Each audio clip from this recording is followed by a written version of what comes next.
É isso aí, gente. Salve, salve, andarilhos, nossos queridos ouvintes do podcast do Nariz do Imaginário. Aqui é o Lucas Nange, da Pontinha de Minas Gerais, aqui bem do Triângulo Mineiro, Uberaba. Boa noite, galera. Aqui é o Adevaldo Andrade, falando de São Paulo, com o coração em Pernambuco, mas sendo apenas um personagem.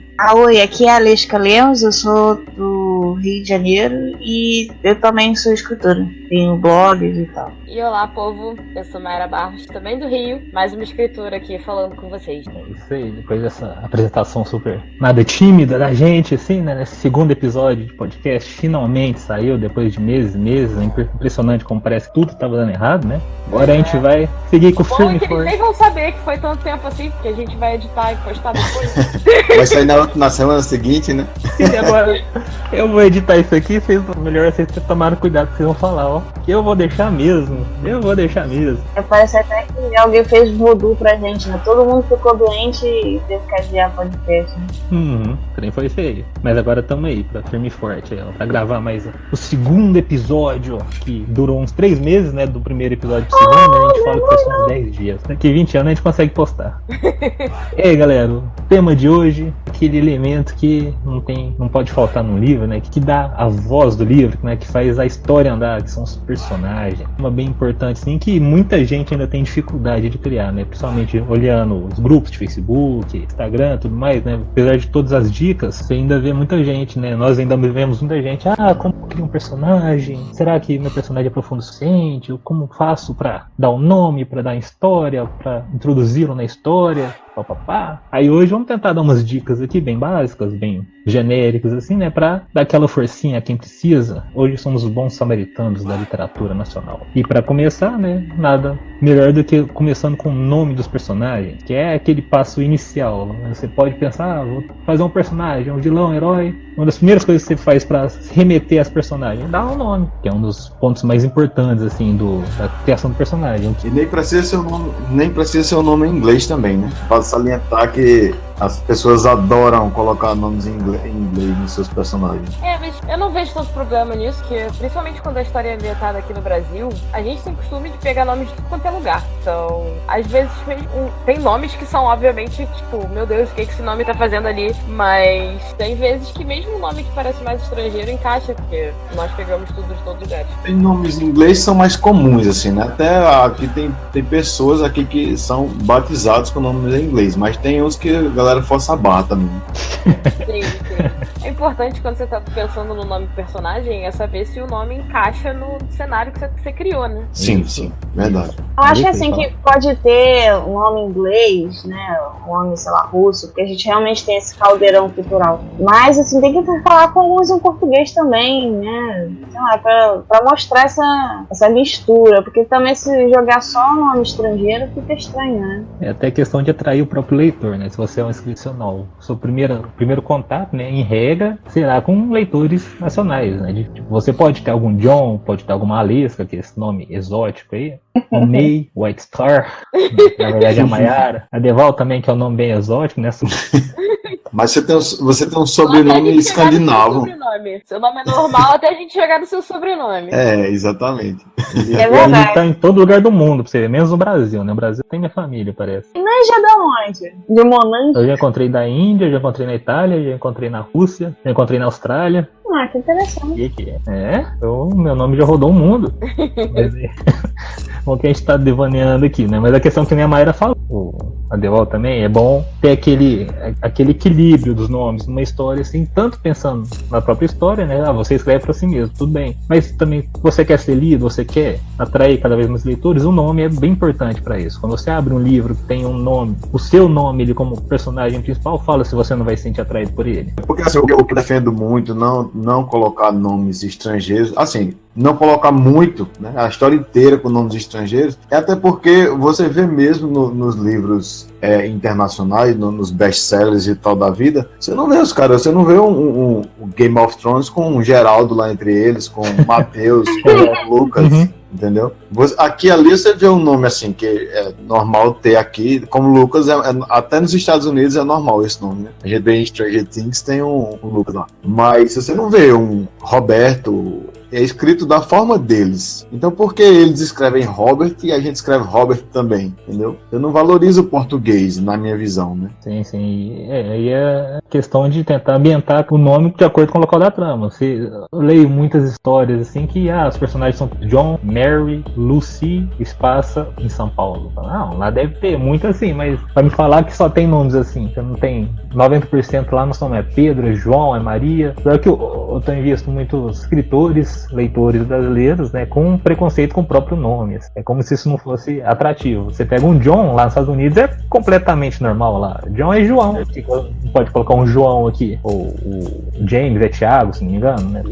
Só que você não tem esse costume de colocar os nomes portugueses aqui, né? Ou nomes abrasileirados, por assim dizer, né? Mesmo eles fazendo referências a nomes do exterior. Como Lucas, como você falou, pode ser usado em qualquer lugar. Mateus também. Matthew, tá, Matthew é bonito, cara, mas o que tem com o Mateus? Qual que é o preconceito Mateus, meu chapa? Pois é. E mesmo tendo nomes estrangeiros aqui, né, como eu acabei de citar, Alesca. Alesca não é um nome tipicamente brasileiro. É um nome que tem até uma fonética legal de falar, assim. Mas aí você vai colocar em todos os personagens com nome russo, vivendo numa cidade do Rio de Janeiro. Não sei que você fale de uma colônia de pessoas russas, né? Isso, Aí tá. Exatamente. Fala uma colônia, uma família, né? Aí tudo bem. E também tem a questão dos nomes de neologismos, né? Que não é nem inglês, nem russo, nem em História Fantástica tem muito isso, né? Essa questão dos nomes como para atrair leitores, a gente tá falando mais da questão do contextualizando. Quando você faz uma história fora, ou faz uma alta fantasia, né? Você tenta criar nomes épicos, pelo menos tenta, né? Porque tem muita gente que muda o nome 10 mil vezes no decorrer do livro. E aí pra isso tem muitos sites. Se não me engano, tem um gerador de nomes pra esses caras. Tem vários geradores de nomes. Tem gerador de nome pra tudo, inclusive pra cidade, pra país, pra continente. Você pode procurar que você vai achar um monte. Uma vez eu achei um de nomes élficos. Eu fiz uma historinha de elfos para umas amigas minhas. Eu lembro que eu usei esse gerador. Eram uns nomes muito loucos. Eu lembro que o meu era Nis. Não, vamos colocando os links depois aqui no podcast, assim, quando a gente tiver o local pra colocar o episódio. Mas é bom falar disso, porque também tem um outro caso, né? Quando usa o nome, é quando usa aquele nome muito complexo, né?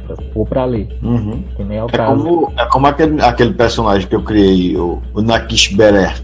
Pois é, né? Você tem que colocar o nome grande, mas aí você coloca um apelido, cara, porque não dá pra passar o livro inteiro chamando ele daquele nome. Mas aí na língua dele é uma coisa normal ter aquele nome, entendeu? Eu tenho alguns personagens que são, tipo assim, o nome é praticamente 8 sílabas, né? pronunciável. Não é nem nome grande, não, mas é porque eu juntei as letras e deu 3 umas consoantes, bizarras. mais uma aspa. Sim, entendi. 3 consoantes, uma aspa, uma vírgula, um arroba. Pra minha história, eu criei um sistema pra inventar nome. E aí, às vezes, saem uns nomes que eu olho pra eles e eles parecem legais, mas na hora de falar complica. Entendi. Só que eu já me apeguei, aí eu não consigo Eu não consigo desapegar mais. Que amorzinho.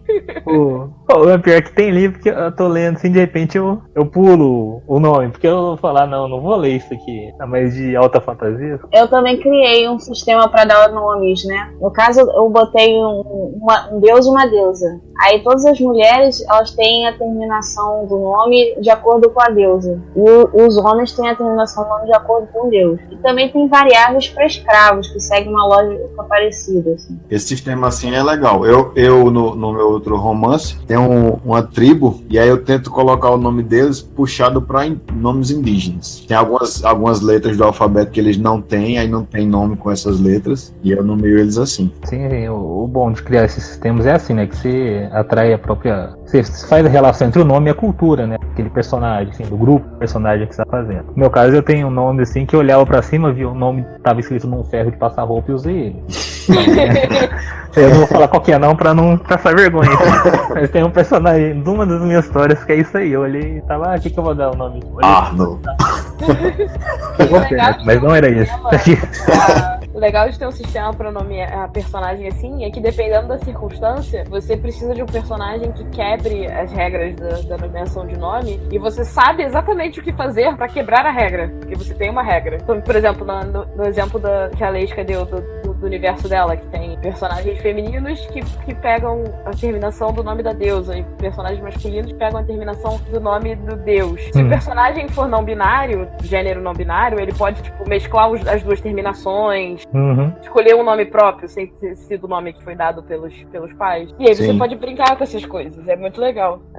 O importante de escrever é se divertir. Tem jeito, né? Sim, pode ser apaixonado por escrita, pode... É um trabalho difícil, assim, né? Pra quem tá lá no ofício, né, de escritor, quem tá todo dia tentando escrever, tá lá pesquisando, tá estudando. Pode se apaixona por isso, né? E se você não fizer... Tipo, a criação de mundos já é divertida, né? A criação de personagens também não tem que deixar de ser divertido. Elencando essa questão, né, do sistema, de criação de nome, tudo que remete a culturas, né? E a gente já pode entrar no próximo tópico, que é o background, que é aquela história que existe por trás de um personagem que você, né, o autor, a autora vai criar. E não precisa estar necessariamente na história, né? Que é o mundo do personagem. Não precisa estar na narrativa, né? No livro. Tem forma a personalidade, né, do personagem. Isso. Pelo menos nesse aspecto não vejo muitas dificuldades por parte dos autores que eu vejo discutindo em Facebook, nas redes sociais, assim, porque muitos falam, eu fiz uma historinha pro meu personagem e tudo mais, desse jeito, sabe? E não é aquilo que você vai precisar mostrar pro leitor. O autor e a autora vai escrever para si mesmo essa história, né, como um suporte, como uma base para a narrativa do livro que ele vai estar criando. Aí tem esse caso do personagem, de uma personagem feminina que vai usar o nome da determinada deusa na história da Alisca. Ou seja, a família dela serve essa deusa, está morando numa região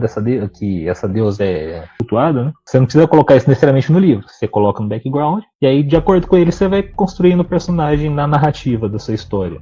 O bom do background do personagem é que você pensa em situações que servem de parâmetro para como o personagem vai reagir às situações que você vai colocar na história efetivamente. Então é bom saber da onde o personagem vem para ver como ele vai agir no caminho que você vai criar para ele até onde ele vai. E por isso que é tão importante pensar na história do seu personagem até o momento que a história que a narrativa começa, para você ter esse conhecimento de como seu personagem vai reagir a determinadas situações. Um livro que eu li recentemente, não sei se vocês conhecem, mas a Alisca conhece, que é a Livraria Mágica de Paris. A história começa com um cara de 50 anos, então ele tem todo um background por trás, né, explicando a história dele, e depois você vai descobrindo o que se passou na vida dele. E aí, porque assim, tem muitas histórias que começam com um adolescente, uma pessoa de 15 anos, de 20, que não tem muita vivência ainda, né? E aí você se depara com a história de um cara que já tem 50 anos, então você se pergunta, né?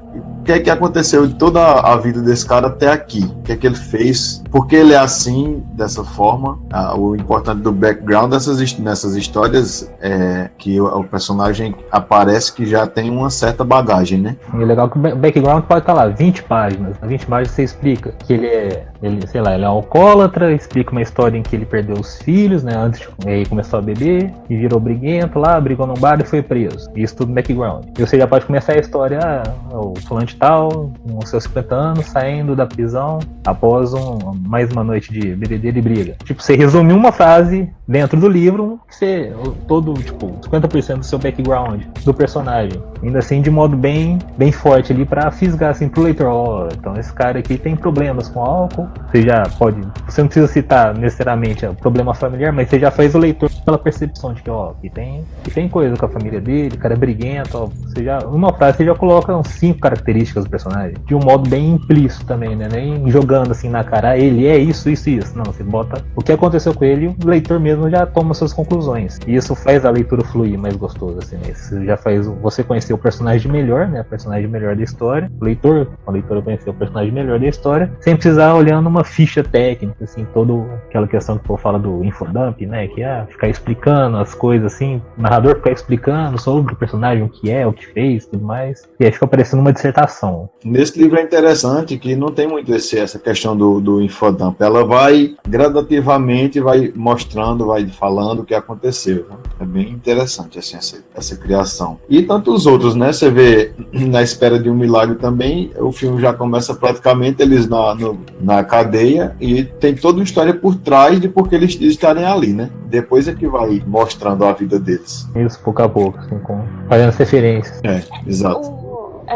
interessante você perceber essas coisas também, né? Quando você sabe a história do personagem até o momento que você vai começar a contar a narrativa, efetivamente, você também pode fazer esse tipo de decisão, né? Se você vai, o que você vai colocar, se você vai fazer flashback, e você tem o material para contar nesse momento. Exato. E bom que te ajuda a guiar também, né? Porque muitas vezes, o que o personagem faria agora? Você fala, opa, aqui ó, ele é canhoto, ele, sei lá, qualquer besteira aí, sabe? Ele tem um amor perdido, um trauma de infância que podia explorar isso nessa cena aqui no livro. E ainda sobre esse background, né, um dos tópicos, pelo menos na minha opinião, assim, um dos mais importantes na construção do personagem é a motivação dele. Eu acho que é essencial, assim, uma das primeiras coisas, você vai criar um background, vai criar uma história, vai criar um personagem ali, você fala, qual que é a motivação do personagem? Assim, ele tá, eu quero fazer um personagem à deriva, vivendo a vida. O cara vai com a vida, assim, ele não tem nenhum objetivo fixo, assim, de crescimento, de vida dele. Qual que é a motivação dele?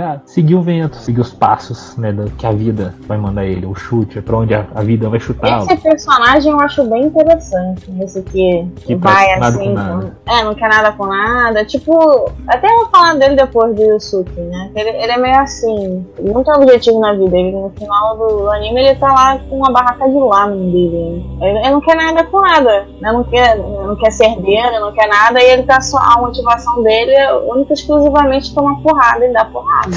Aí, né, ele já tem a motivação, né, de ser briguento, assim. Ele tem uma motivação, mas ele não, sei lá, não tem um objetivo. Não, ele tem uma motivação, mas não tem objetivo. É uma espécie de vício, né, que ele tem. Interessante você fazer o background do personagem também é pensar nessas coisas, porque às vezes o que o personagem quer não é o que ele precisa pra crescer, né, na história. Normalmente a história existe porque o personagem vai mudar do que ele é no início pra algo melhor ou pior no final, porque tem isso também, né? Às vezes o personagem cresce, às vezes o personagem no decorrer da história, em vez de melhorar, piora. Tem histórias que são feitas assim, você vê a decadência do personagem. Mas o interessante é que quando você pensa no personagem, você tem que pensar nisso também, no que o personagem quer, seria a motivação dele ou os desejos dele, e o que ele precisa, mesmo que ele não saiba que ele precisa. E às vezes essas coisas podem até ser conflito, precisa ser alinhado, bonitinho. Sim. O importante é deixá-lo dinâmico, né, a palavra. Porque ao invés de deixar ele sempre uma tábula rasa, torna ele dinâmico. Você vai mudá-lo, assim, a própria história vai mudá-lo, né? Ele muda a história e a história muda ele. Tem essa relação aí de causa e efeito, assim, que uma narrativa seja melhor desenvolvida vai ter, tanto pra pior quanto pra melhor, né, o personagem. Aí vai depender muito do estilo, né, de quem tá escrevendo a história também, mas essa motivação mesmo, a motivação é nenhuma, a motivação é dar porrada, a motivação é encontrar a filha perdida,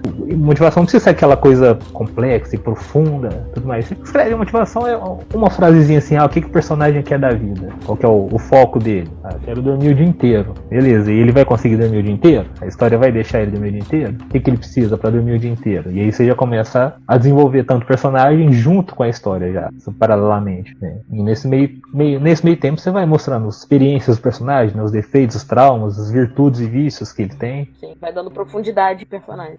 Um pouco dessa questão de background, que eu acho complicado, é que nessas histórias mesmo que são baseadas, que são construídas em cima da jornada do herói, né? Quando é com pessoas mais jovens, né? Quando é uma jornada do herói que já começa com uma pessoa bastante experiente, ou que teve um trauma, né, grande na infância, aí até dá um background, mas histórias como a gente tem mais famosas por aí, que o cara só é um revoltado da vida, que mora com os pais lá e chega alguém e você é iluminado. Tem muita história, ainda mais daquele adulto, né? Em Matrix mesmo, praticamente Neo não tem passado. É um programador e nada mais aconteceu na vida dele, né? Aí o background ali já era. Eu já não aguento mais quando pega aquele personagem novo assim, no máximo 24, 25 anos, ainda mais em distopias. É o fodelão. É o escolhido, né? Você entra como escolhido. Eu nunca vi aquele Divergente. Eu sei que é uma moça lá que consegue entrar em qualquer grupo, tem várias habilidades. Eu falo, próprio Jogos Vorazes, com a Katniss. Eu tenho meus problemas com Divergente, pelo menos o filme, porque eu não li o livro.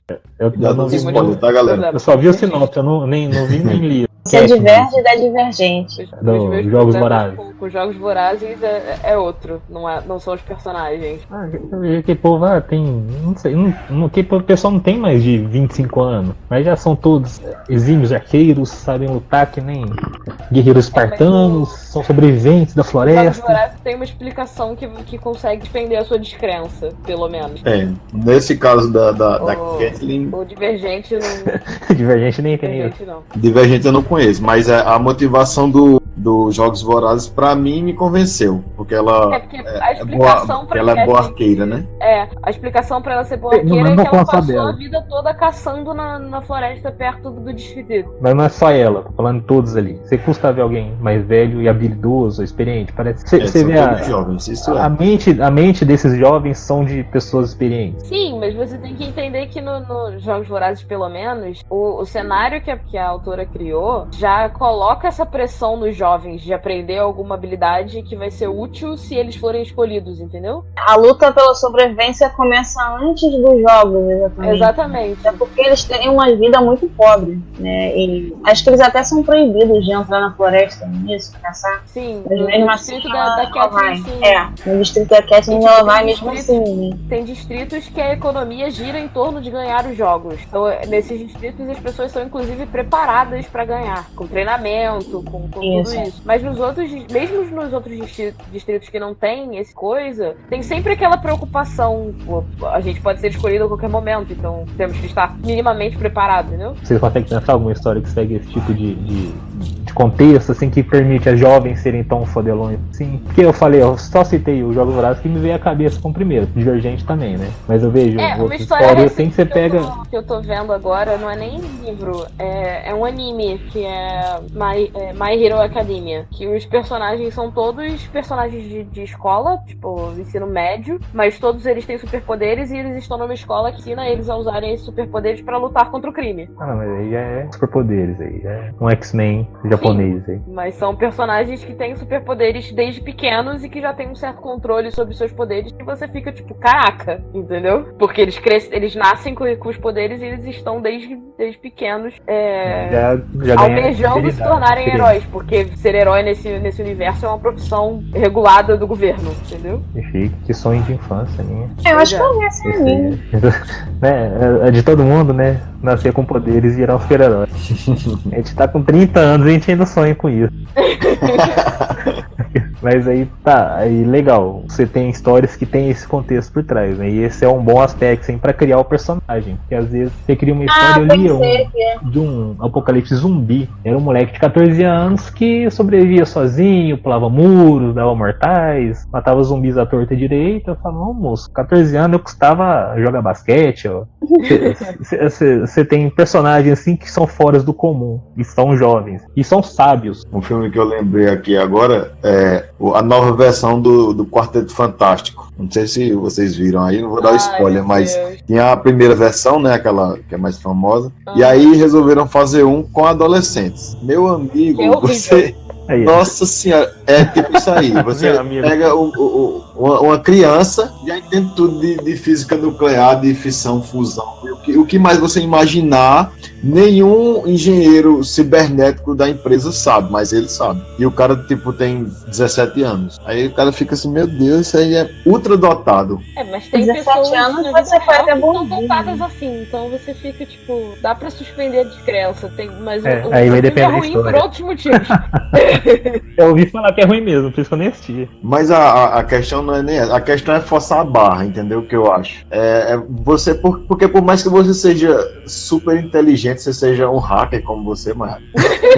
Por mais que você seja um hacker, tem coisa que você ainda não tem experiência, que você ainda não viveu situações, né? Com certeza. Você pode ser um cara muito inteligente e aprender as coisas muito rápido, mas tem coisa que você precisa ter a vivência para você não errar, para você fazer tudo certo. E aí, às vezes, o pessoal quer fazer história para adolescente e acha que fazer história para adolescente tem que ser com adolescentes. E não é necessário, né? E coloca adolescentes sábios. Acho que é a diferença entre inteligente e sábio. Tem adolescente aí que é nerd, é super inteligente, mas sabedoria você ganha com experiência.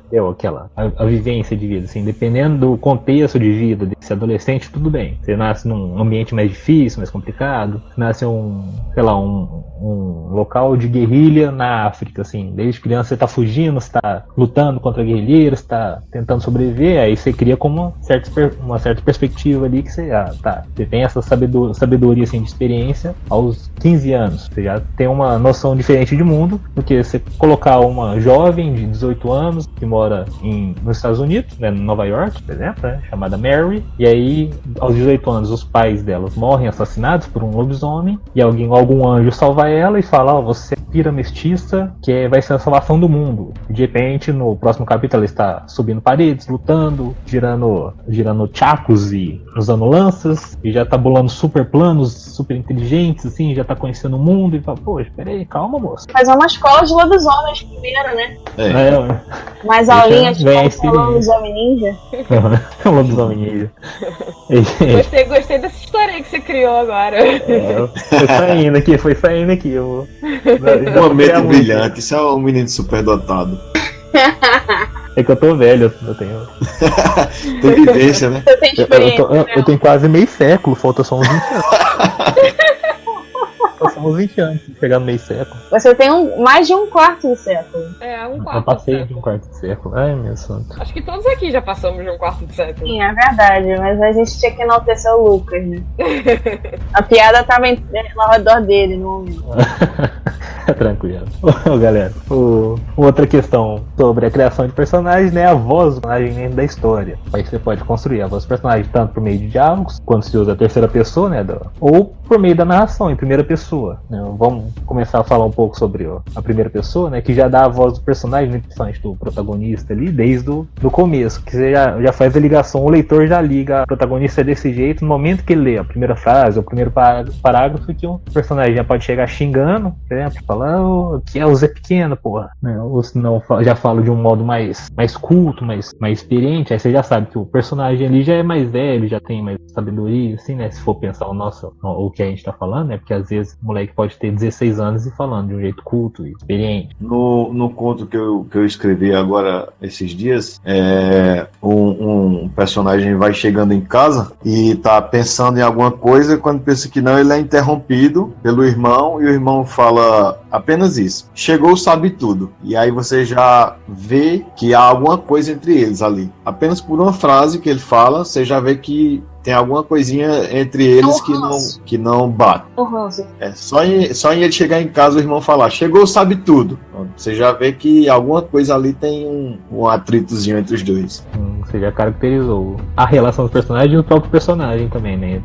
O irmão que tem essa antipatia pelo outro e o sabe tudo aí, que fala, se o leitor lê, não, o cara sabe tudo, né? Pode ser uma zoeira, pode ser algo irônico, mas você já sabe que o cara, o personagem, o cara é o principal, né? O protagonista, que sabe tudo, já tem essa característica aí de ser inteligente ou alguém pedante, né? Outra coisa da voz dos personagens é a escolha de palavras, né, que os personagens usam, porque tem muitas gírias que são extremamente localizadas, que você consegue perceber de onde o personagem é só pela forma que ele escolhe as palavras no diálogo dele. Não só, tipo, questão de gíria, a escolha de palavras também pode indicar escolaridade, faixa etária, todas essas coisinhas, esses detalhezinhos que dá pra diferenciar os personagens. Sim, exatamente. Diferencia tanto pelo jeito de falar e o que o personagem fala pra diferenciar um do outro. Numa cena em que não tem uma inscrição, são 2 ou 3 personagens falando, você tem que diferenciá-los de algum modo. Você pode ficar falando, disse a Deval, mas é assim, disse a Lesca, mas não sei o que, falou o Mayara. Aí tipo, isso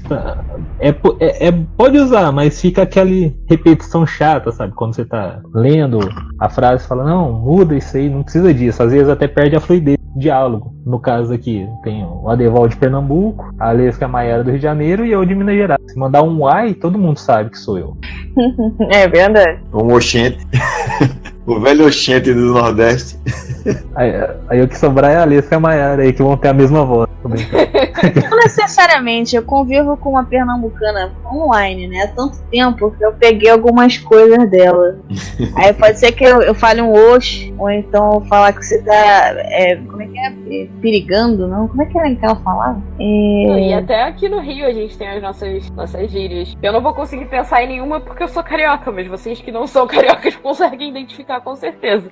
É verdade. Eu sinto mais o F puxando, sabe? Quando o carioca fala. Mas Você... isso não é gíria. Eles são isso Não, é então, só- eu tô falando é o modo de falar, assim. Agora de gíria, carioca, Eu sei que tem um monte, mas eu nunca lembro quando é pra falar. Eu sei que assim. tem uma coisa que tem muito aí, eu não vejo muito nos outros lugares, Só tem um maneiro. quando a pessoa fala alguma coisa, ela fala, eu, hein? Ah, sim. Eu não vejo É tanto daqui? falar isso aí nos outros estados. Lá em Pernambuco mesmo, a pessoa não fala muito isso, não. Eu, hein? Deus Google. Mas eu tô vendo as gírias aqui, eu também falo. Ah, caô. Calma. Eu não falo. Acho que Caô é muito carioca. É muito Caô carioca, é caô. muito Eu acho também. Mas aqui, cara de pau a gente fala também aqui em Minas. É, cara de pau tem. Birita, tomar um biritinho, todo mundo toma. A Deval sabe muito disso. Sei. Falando A disso, Deval tem tomei cara de hidromel. Tomei hidromel. Qual é o carioca, pelo menos. Qual é eu acho. carioca? Aqui é. Tem uma aqui em música, Minas né? é uai, trem. Qual é? Uai. Trem é muito O trem mineiro. tá bom. Aham. E o trem é perfeito, velho. Quando você não sabe o sinônimo na palavra, aqui, gente, escuta essa. Vocês querem fazer personagens mineiros? Ah, eu quero botar sinônimo de palavra, bota o trem. Uhum. Trem é Aqui- tudo. Aqui no Rio é treco. É, Serve também. seria Aí, ó, treco. perfeito aí, ó. E em Pernambuco, em São Paulo, deu? Coisa. Ah, mas trem A é gente coisa. usa coisa. Tudo é coisa. Tudo é aqui no coisa. Rio também. Mas às vezes solta os trecos. Vamos gravar um trem hoje. O que é? O episódio, podcast. O que a gente comer? Tem um trem bom aí pra comer. Você encaixa em tudo. E um personagem com esse tipo de voz, né? Ainda mais agora voltando a falar sobre os próprios leitores nacionais e histórias que passam no Brasil. Cara, imagina, você pega uma história de alguém, uma fantasia contemporânea que se passa no Brasil, com personagens falando uai, falando coé. Falando trem, falando treco. Você dificilmente vê isso numa história de fantasia, assim. O leitor brasileiro tem visto muito, gosta muito de histórias de fantasia, né? Fantasia. Eu ouvi falar que, assim, quando você faz fantasia, você tem que escolher nomes de... Não sei se vocês concordam com isso. Nomes de pessoas, cidades, que tem um distanciamento da sua realidade. Vocês concordam com isso? Desculpa, eu não entendi a pergunta. Porque, assim, pra fantasia ser crível, você tem que criar um mundo que seja distante da sua sociedade. Então, nomes em português ficaria estranho pra criar essa fantasia. Vocês acham Não isso? concordo, não. Eu acho que depende do tipo de fantasia que você tá criando. Tem fantasias que podem muito bem se pegar a culturas inspiradas na nossa realidade e serem bem próximas. Eu conheço, inclusive, algumas pessoas que estão escrevendo coisas assim. Não digo que eu tenho essa opinião, não, mas é que eu ouvi na internet. Eu acho que é de história pra história. Tipo, a minha agora, o último romance que eu escrevi agora, todo ele, a maioria das partes dele é em estados diferentes. E aí eu procurei as gírias e o modo de falar de todos esses estados. E é uma coloquei fantasia. bem variado mesmo. Tanto é que uma parte se passa lá em Pernambuco e eu peguei o jeito de falar que a gente tem lá mesmo, bem interiorano assim. E eu acho que casa direitinho porque a história se ambienta lá. Não tenho condições de estar fazendo uma história de ter um monstro lá na cidade e tal, e a pessoa tá conversando com outra e tá falando requintado, sendo que lá não tem isso. Até as pessoas que têm mais condições, têm mais dinheiro e tudo, falam praticamente igual aos outros, não tem muita diferença. Isso é cultural. Mas eu entendi o que a Alice falou. Eu vi essas discussões também, né? Porque as pessoas tendem a pensar que fantasia é algo que tem que ser separado assim da nossa realidade, ou senão já não é a fantasia. E isso separado assim. Você pega o caso de autofantasia, né? Que é aquele... Você cria um mundo completamente diferente, com um sistema completamente diferente. Que nem você falou que tá fazendo ali, essa Mayara falou também agora há pouco. E aí você tem uma fantasia contemporânea que se passa, entre aspas, na nossa realidade. Como o caso do Adeval fazendo sobre o folclore nacional. Eu tenho também finalizei um livro aqui de fantasia moderna também, que se passa no Brasil. E aí você tem esse preconceito, assim, você vê esse preconceito quando se trata de histórias que tem magos, tem monstros, e o personagem se chama Luiz. Você encontra isso, que nossa, mas Luiz é tão comum. Ai, cara, então vamos... Eu tornar vi isso comum também na um literatura. post desse, que o cara falando assim, o pessoal fazendo fantasia, ambientando no Brasil, não vai vender nada, e não sei o quê. Sim, tem esse preconceito ainda contra esse tipo de coisa. Acho que eu tinha muitos também, até alguns anos atrás. Eu tinha, nossa senhora, Porque a gente acostumou, né? A gente acostumou a digerir livros, né, de fora. Tanto que você pega, principalmente, obras do Wattpad, como a gente estava falando agora há pouco, uma cidade no interior do Rio de Janeiro, que todo mundo chama John, Louis. E outra coisa, voltando a nomes de personagens, a gente vê que é mesmo um preconceito muito grande, porque você quer ver nome mais comum da língua inglesa do que Harry, não tem nome mais comum do que Harry, só John mesmo. E Harry Potter é um dos personagens mais famosos da história mundial de fantasia. Jon Snow, a mesma coisa, é João Neve, mas só porque é Jon Snow é diferente, é mais legal. Fica chique, exótico. E isso eu acho que é bem costume mesmo, assim, né? Porque nós acostumamos a lermos livros desse jeito, né? Histórias na internet, não é? No momento que você vai implementando isso cada vez mais nas histórias, assim, nos livros atuais, fazendo fantasias que se passam aqui no Brasil, histórias de terror com um personagem principal que chama Tiago, né? Tiago e Maria, né? Maria e João. Você vai começar, nossa, tipo, a história vai fluir de qualquer jeito. O nome é bom pra caracterizar o personagem brasileiro, e isso não vai afetar o nível, assim, a qualidade da trama. Pelo menos é a minha opinião, né, gente? Isso aí... Eu tenho, inclusive, tentado fazer meus contos, mesmo de fantasia, com personagens que tenham nomes que são claramente brasileiros, saca? Sim. Saca, outra gíria. Aí, ó, saca, né? Carioca. E aquele negócio, né? A gente acostuma. Sem estar falando de gíria, afinal é mesmo. Mas é isso, é questão de acostumar mesmo, é questão de cultura, né? A gente pegar. Acostumar e perder o preconceito, né? Tirar o preconceito da frente. Porque é aquela separação de gênero, né? Porque a fantasia é isso. Agora você pega um livro de suspense, um livro de drama que retrata a vida dentro da periferia de Salvador. Aí lá vai ter nome brasileiro à vontade, né? Da idade ali. E que vai tipo, com a mentalidade assim, do leitor, a experiência do leitor falar, não, isso aqui tá comum, é isso aqui mesmo que existe. Porque é uma história baseada na realidade. Quando você já pegar uma história que tem monstros, aí já tá fora da realidade. Aí você não pode usar nomes da realidade. Aí, gente, retomando aqui sobre a voz do personagem, né? É sempre bom pesquisar, né? O tipo de linguagem, né?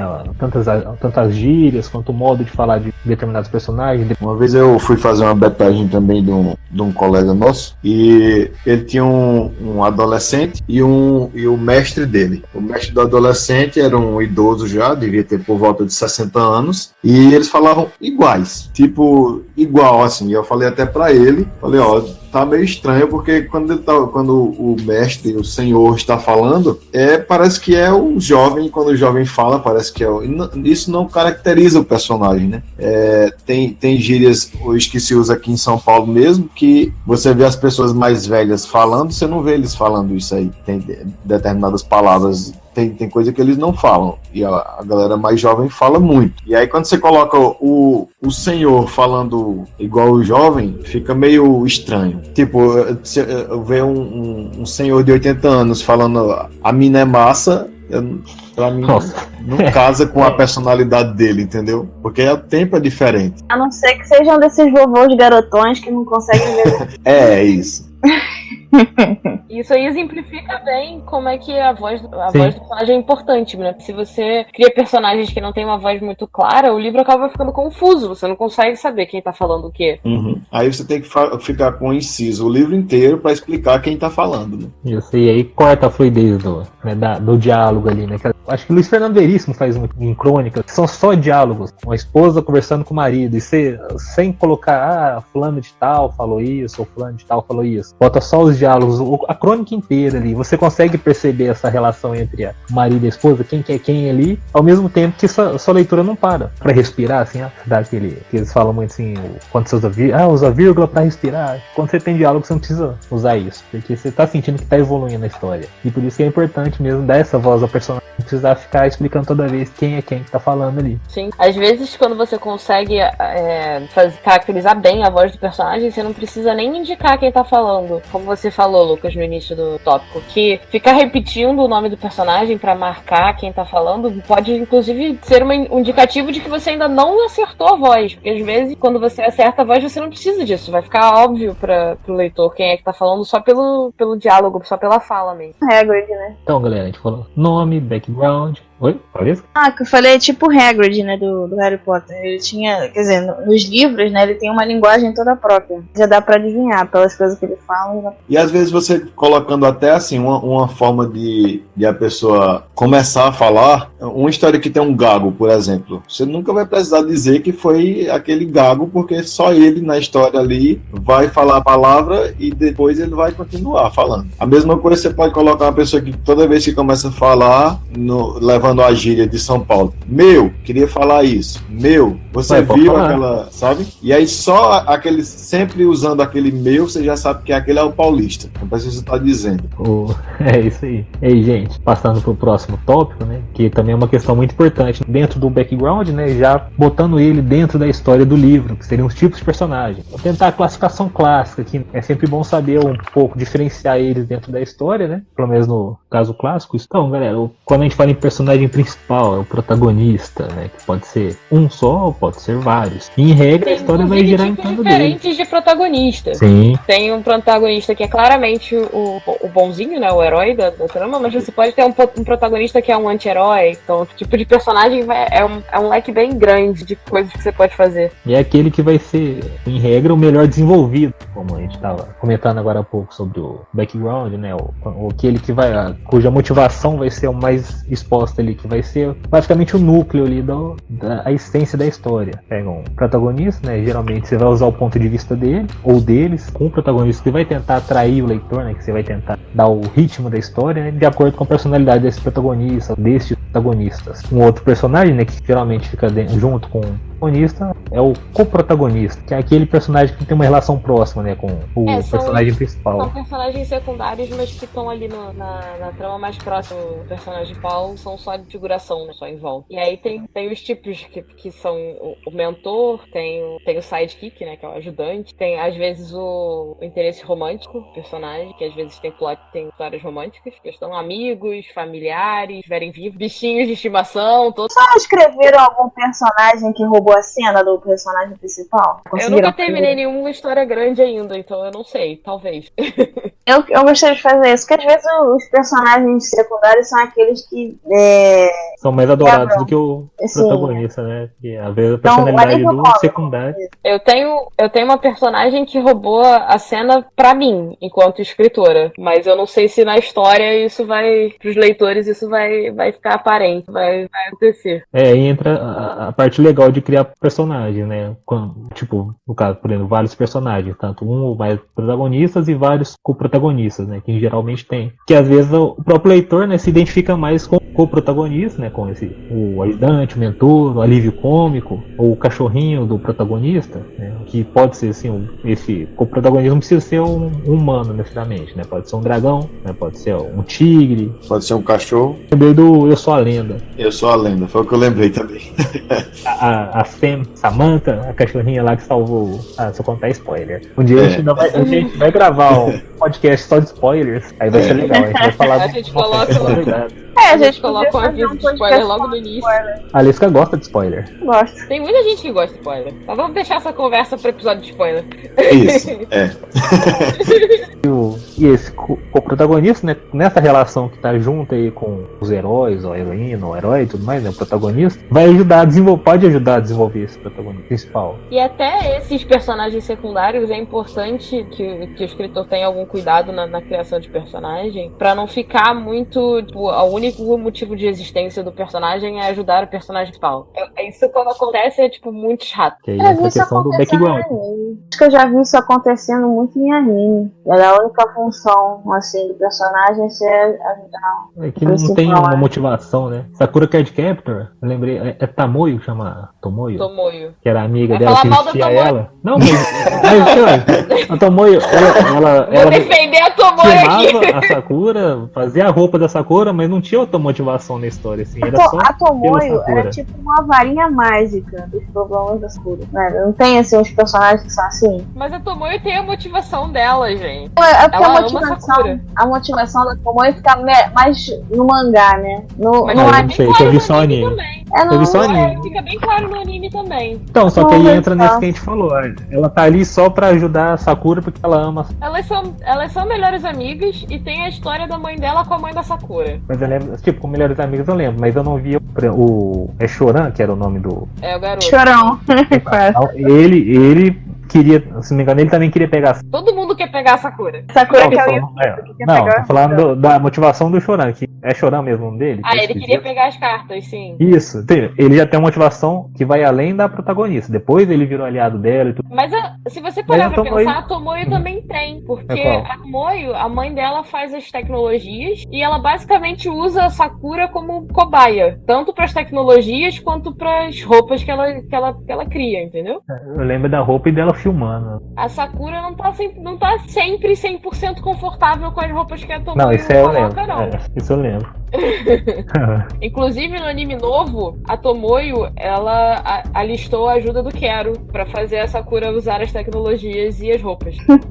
Eu quero assistir ainda. É, Mas tipo- aí é bom. Não, que é bom criar quando a gente falou em background, né? Não é só todos os personagens que vão ter alguma voz dentro da história. Você dá várias motivações, não precisam ser necessariamente complexas, mas só de já ter motivações você já torna esses personagens mais reais, assim, mais complexos, mais, tipo, eu ia falar humanizado, né? Mas eles podem ser de outras raças, é claro. E se eu ficar aqui analisando a Tomoyo, eu acabei de pensar de outra coisa. Que a mãe da Tomoyo trabalha muito, quase não para em casa. Então a Tomoyo sair com a Sakura pra capturar as cartas, pra gravar as coisas, pode ser uma forma dela não estar em casa também. E agora um outro tipo de personagem também que é muito famoso, quando a gente pega essa concepção clássica, essa diferenciação, né? Protagonista, coprotagonista, tem um antagonista, né? Que é o vilão, que não é necessariamente precisa ser uma pessoa, um objeto animado, né? Ele seria o contraposto do protagonista, porque a história tem que ter aquele conflito, né? Porque uma história que não tem um conflito, e quando eu falo conflito não é uma porrada, não é uma briga, sabe? É ter alguma virada dramática ali. E aí, pra que isso aconteça,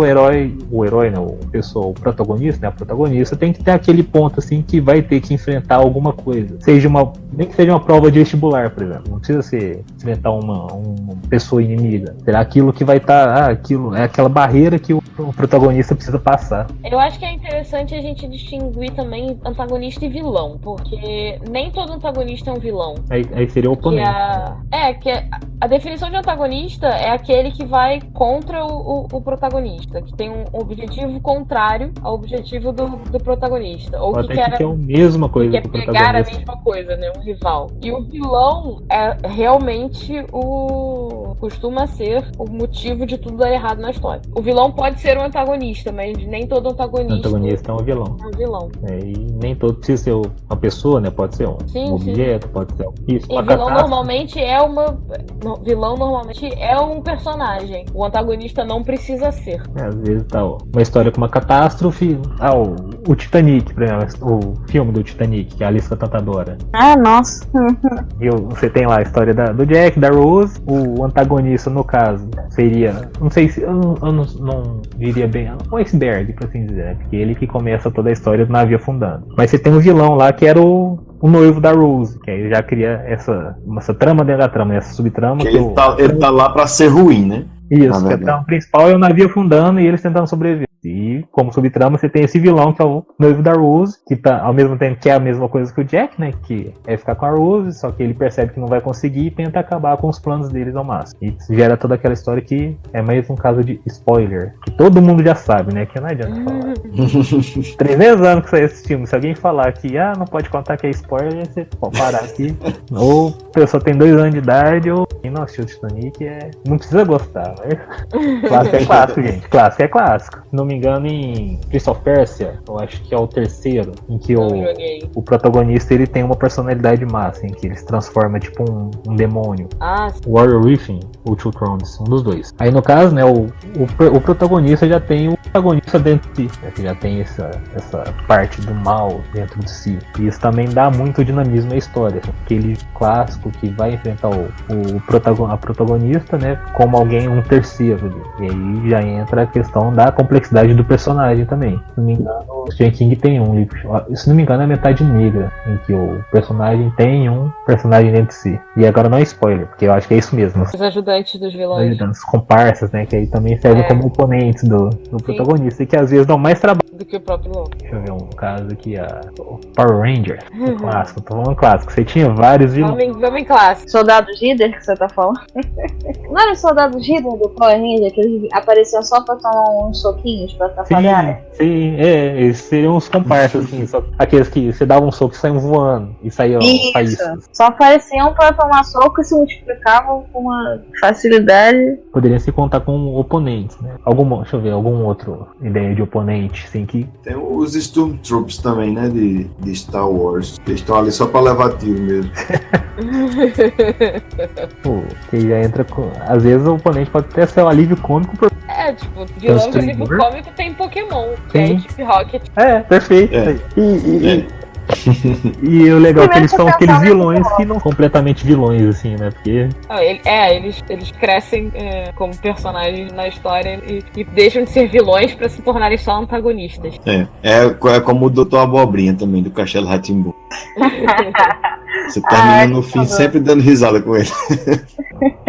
Isso são basicamente, né, a diferenciação clássica, assim, né, pra criar personagens. E não precisa seguir mesclar sim. esses tipos também. E um exemplo muito, muito bom que eu amo de paixão de um antagonista que se reforma e volta pra... Spoiler, gente. Muitos spoilers agora. Tudo bem que o negócio é antigo, então eu espero que vocês já tenham visto, mas... Mais de 20 anos é antigo, então pode falar. Não é mais spoiler não, se tem mais 20 anos... Não sei se tem mais de 20 anos não, deixa eu checar. Mas um antagonista que volta... Aprende com os erros e volta... Se junta aos mocinhos, que eu amo de paixão, e spoilers, é o Zuko, da Lenda de Aang. Ah, sim. Acho que há mais de 20 anos não tem, não. Até você que não assistiu sabe. É aquele da marca do olho lá. Mas não tem 20 anos ainda não, tem só 13. Só 13. Quem aí, alguém dos ouvintes que já assistiu os Cavaleiros dos Zodíacos, tem Ikki de Fênix. Ah, gente, adoro o Ikki. Mas eu nunca aliás, eu adoro o dublador dele. Antagonismo no Ikki. No começo. Mas mesmo naquele arco, eu não sei. Se não me engano, ele tentou matar os cavaleiros de... Não, velho, quando eu vi Seiya todo ferrado dos meteoros negros, eu tive ódio de Ikki. Naquela época eu tive muita raiva dele. Sempre. A definição do Seiya é estar ferrado. É verdade. Não, mas na primeira vez que eu assisti, eu não sabia disso ainda, né? Bom, que anime é cheio, né? Tem o Vegeta, o Riei e o Hakusho. É meu personagem predileto, o Riei. Então, todos começam eu gostava muito do Riei também. Protagonistas e viram basicamente quase um anti-herói.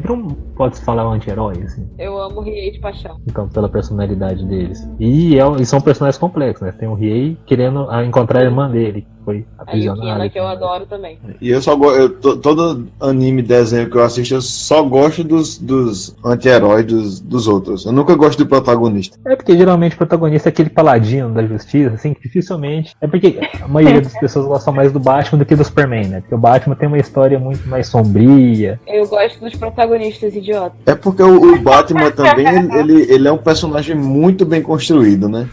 Tem passado, tem presente, tem futuro, o cara sofreu pra caramba. O Superman simplesmente nasceu em berço de ouro e veio pra Terra, continuou ficando em berço de ouro e virou fodelão, né? Porque ele é basicamente indestrutível. Se não me engano, no começo ele não tinha fraqueza, veio depois.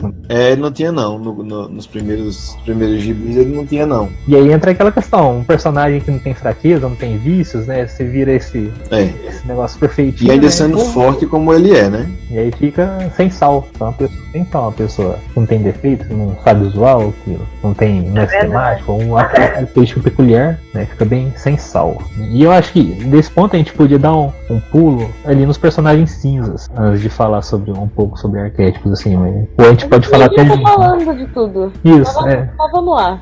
Que nesse caso, assim, quando você pega um super-herói, um anti-herói mesmo, né? Teoricamente do lado dos mocinhos, ele do lado do bem, e ao mesmo tempo repleto de Ele é um personagem, problemas. tirando o preconceito desse estereótipo, né? Ele é um personagem branco, porque aí, pela conversão, o mocinho é um personagem branco, o vilão é um personagem negro. A magia negra é do mal, a magia branca é do bem, né? Isso é uma conversão meio preconceituosa, mas Que infelizmente é assim. E tá acabando, mas assim, que a gente consegue terminar com isso. Que aí por isso que tanto que fala em personagens cinzas, né? Porque agora todo mundo.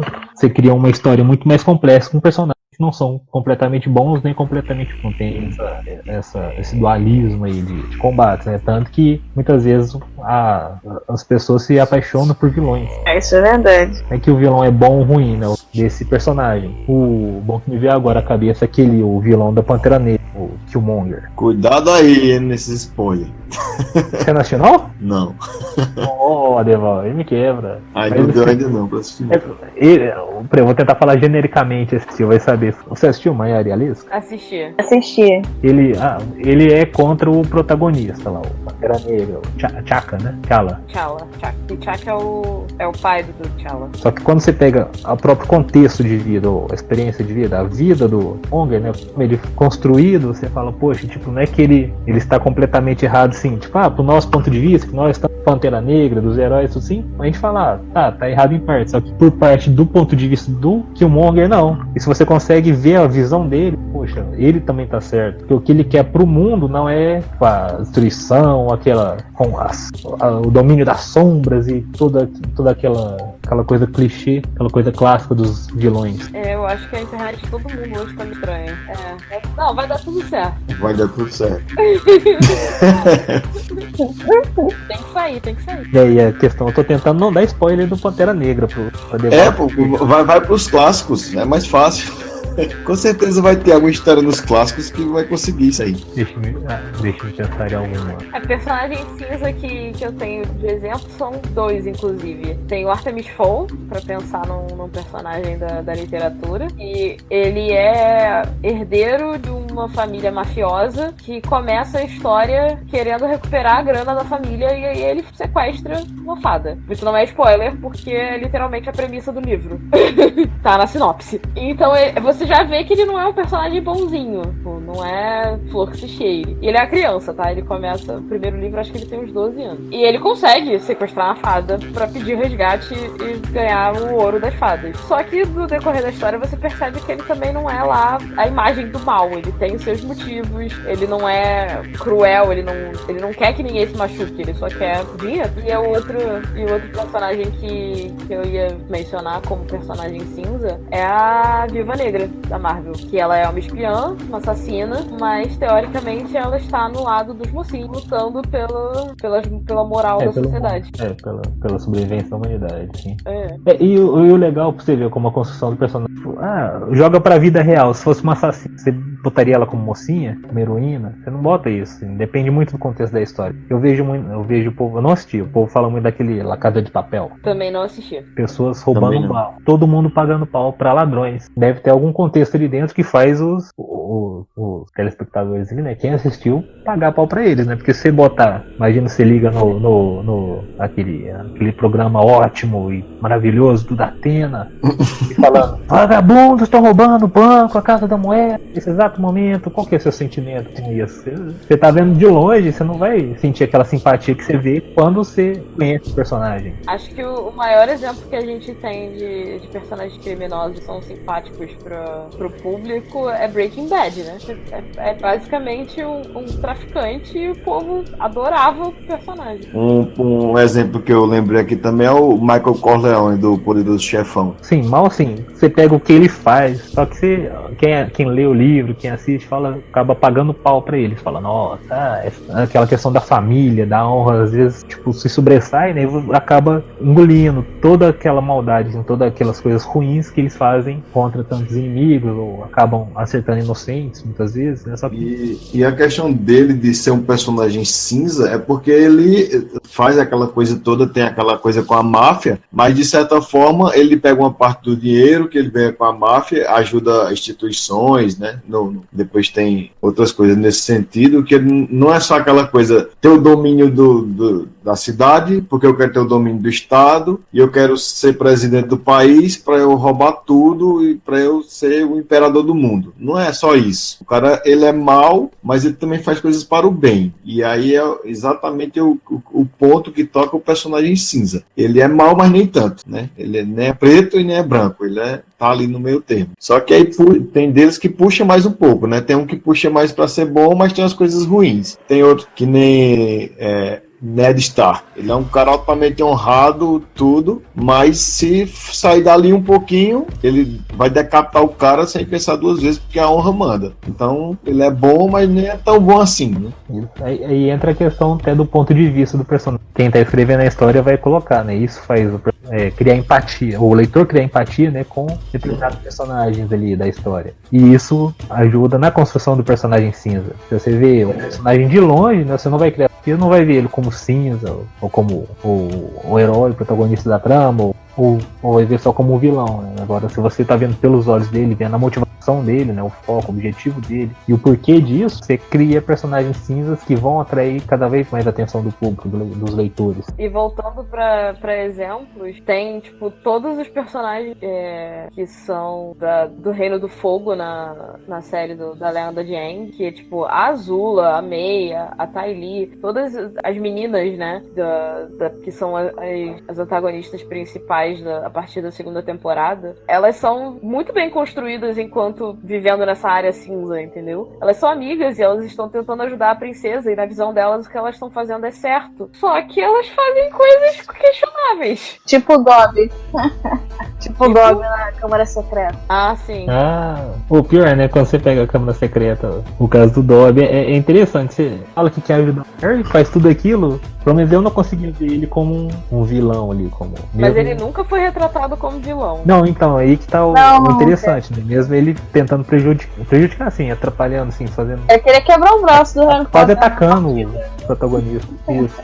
Mas eu não vejo o Dobby como um personagem cinza, tanto quanto os outros exemplos que a gente deu, porque em momento nenhum o que ele está fazendo algo errado, sabendo que é errado. Ele estava genuinamente tentando ajudar. Ele só escolhia métodos violentos. É porque aí que tá, porque o ponto de vista dele, conheceu o Dobby desde o começo, assim, ele já falando o que queria. Aí que tá a questão. Imagina se ele não tivesse falado com o Harry antes, lá na casa dos tios. Ele ia falar, não volta lá, que tem muito perigo. Você vê só o Harry sendo atacado pelo balaço, Mas é exatamente por isso que eu não vejo ele como um personagem cinza. Porque a questão, ao meu ver, né?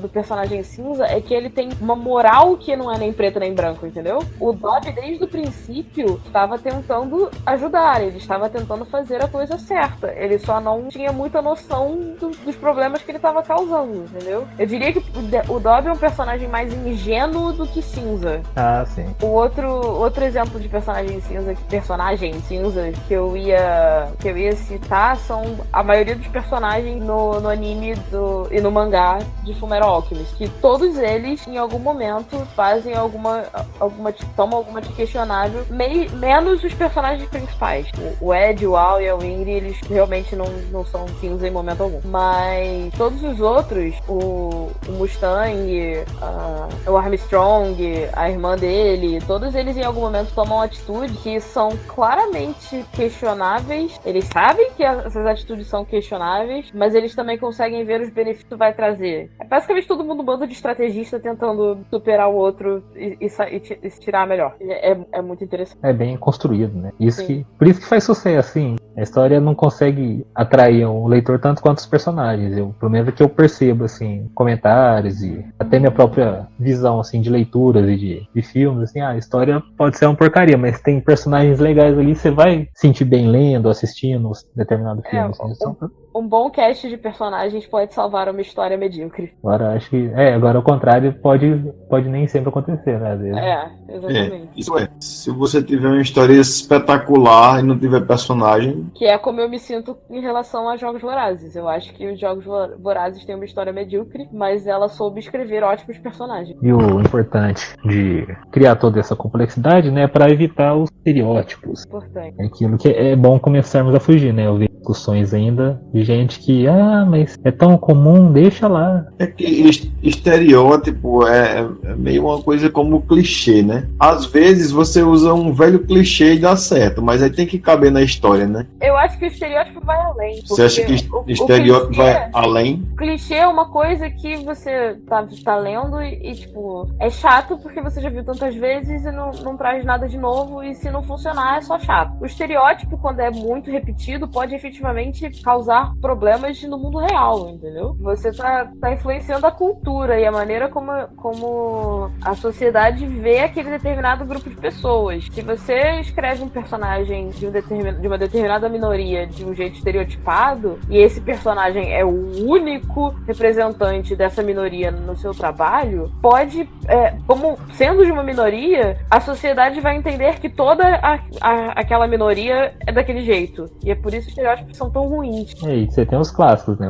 Pessoas homossexuais naquele tom mais carnavalesco, assim. Que aí entra já no próprio tom do diálogo, quando uma pessoa é gay, já começa com aquele tom mais festivo, assim, como se todos os gays fossem desse jeito. E que muitas vezes são os vilões. Tem isso.